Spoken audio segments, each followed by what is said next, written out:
पश्चिम बंगाल पश्चिम वर्धमान जिले के आसनसोल कुल्टी विधानसभा क्षेत्र के सीतारामपुर में बंद पड़े सब बॉयलर कार्यालय का औचक निरीक्षण रविवार को राज्य के कानून मंत्री मलय घटक ने किया।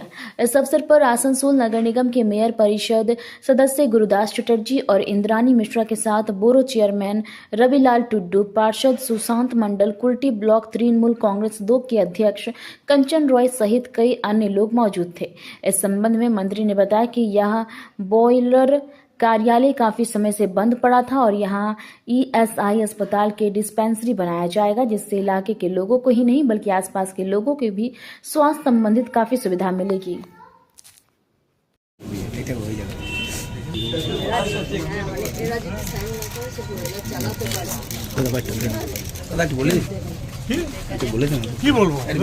হঠাৎ পরিদর্শনে আসলেন? দেখুন, আমাদের ইএসআইয়ের 26টা ডিসপেন্সারি সারা পশ্চিমবঙ্গ জুড়ে হবে। ইতিমধ্যে আমাদের ডিসপেন্সারি আছে প্রায় 65টা, এর উপরেও আরও 26টা হবে। তার মধ্যে কুলটি আছে।